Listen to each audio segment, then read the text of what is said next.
अध्याय 2 सांख्य योग। श्लोक 15। श्री भगवानुवाच यं हि नाव्यथयन्येते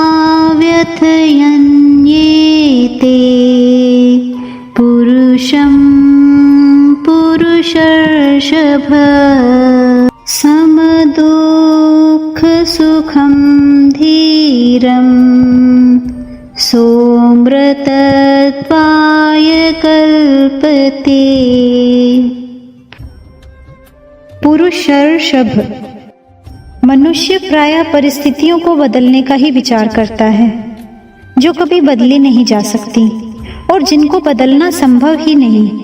युद्ध रूपी परिस्थिति के प्राप्त होने पर अर्जुन ने उसको बदलने का विचार न करके अपने कल्याण का विचार कर लिया है। ये कल्याण का विचार करना ही मनुष्यों में उनकी श्रेष्ठता है।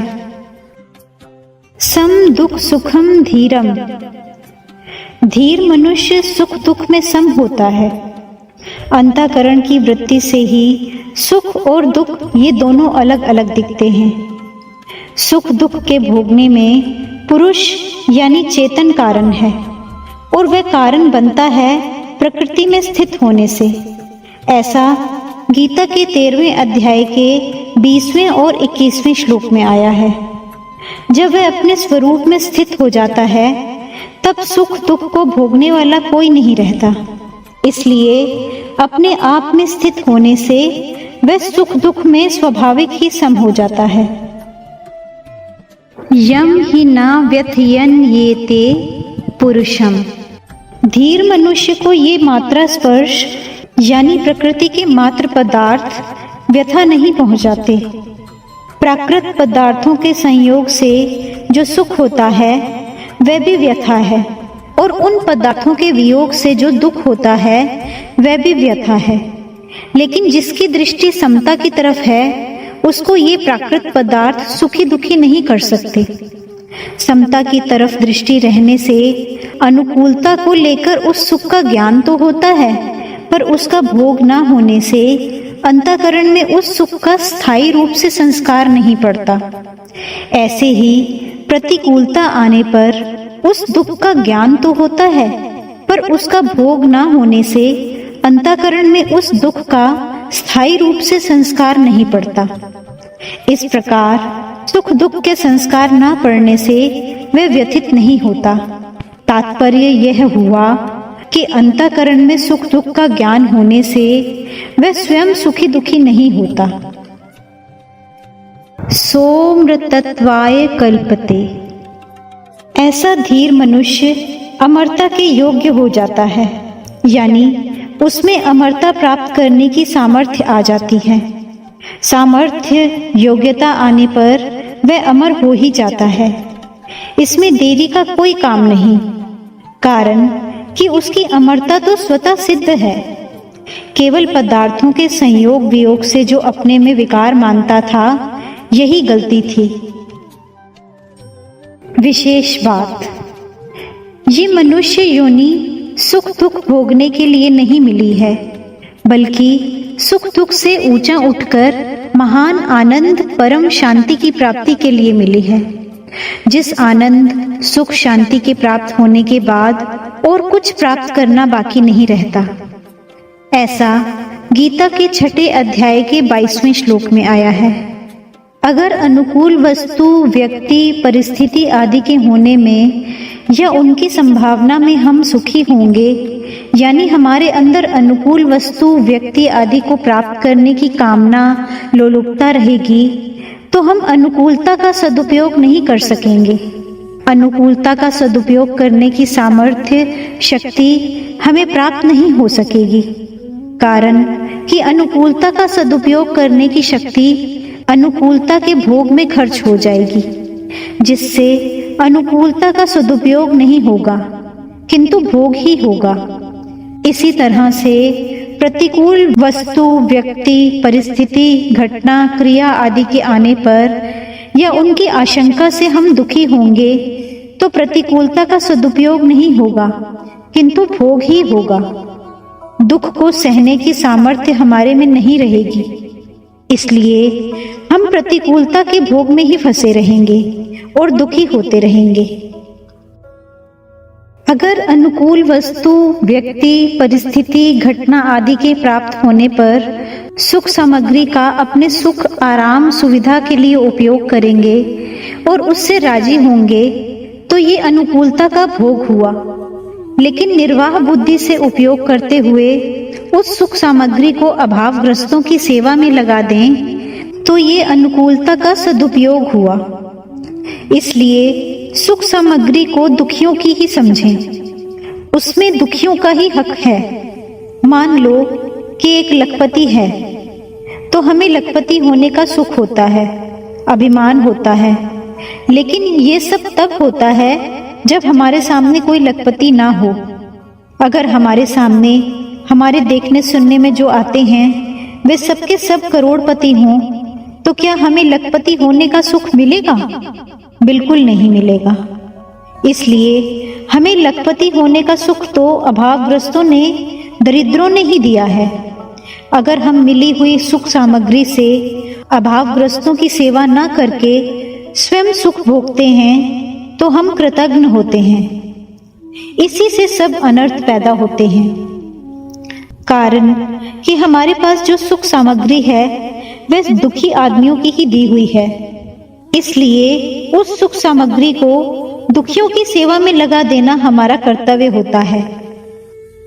अब विचार ये करना है कि प्रतिकूलता का सदुपयोग कैसे किया जाए। दुख का कारण सुख की इच्छा, आशा ही है। प्रतिकूल परिस्थिति दुखदाई तभी होती है जब अंदर सुख की इच्छा रहती है। अगर हम सावधानी के साथ अनुकूलता की इच्छा का, सुख की आशा का त्याग कर दें तो फिर हमें प्रतिकूल परिस्थिति में दुख नहीं हो सकता, यानी हमें प्रतिकूल परिस्थिति दुखी नहीं कर सकती।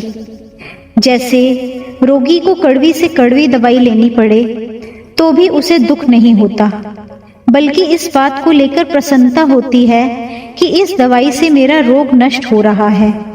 ऐसे ही पैर में कांटा गहरा गड़ जाए और कांटा निकालने वाला उसे निकालने के लिए सुई से गहरा घाव बनाए तो बड़ी पीड़ा होती है। उस पीड़ा से वह सिसकता है, घबराता है, पर वह कांटा निकालने वाले को ये कभी नहीं कहता कि भाई तुम ये छोड़ दो, कांटा मत निकालो। कांटा निकल जाएगा, सदा के लिए पीड़ा दूर हो जाएगी। इस बात को लेकर वह इस पीड़ा को प्रसन्नता पूर्वक सह लेता है। ये जो सुख की इच्छा का त्याग करके दुख को, पीड़ा को प्रसन्नता पूर्वक सहना है, ये प्रतिकूलता का सदुपयोग है। अगर वह कड़वी दवाई लेने से, कांटा निकालने की पीड़ा से दुखी हो जाता है तो ये प्रतिकूलता का भोग है, जिससे उसको भयंकर दुख पाना पड़ेगा। यदि हम सुख दुख का उपभोग करते रहेंगे तो भविष्य में हमें भोग योनियों में, यानी स्वर्ग नर्क आदि में जाना ही पड़ेगा। कारण कि सुख दुख भोगने के स्थान ये स्वर्ग नर्क आदि ही हैं। यदि हम सुख दुख का भोग करते हैं, सुख दुख में सम नहीं रहते, सुख दुख से ऊंचे नहीं उठते, तो हम मुक्ति के पात्र कैसे होंगे? नहीं हो सकते। 14वें श्लोक में भगवान ने कहा कि ये सांसारिक पदार्थ आदि अनुकूलता प्रतिकूलता के द्वारा सुख दुख देने वाले और आने जाने वाले हैं, सदा रहने वाले नहीं हैं, क्योंकि ये अनित्य हैं, क्षणभंगुर हैं। इनके प्राप्त होने पर उसी क्षण इनका नष्ट होना शुरू हो जाता है।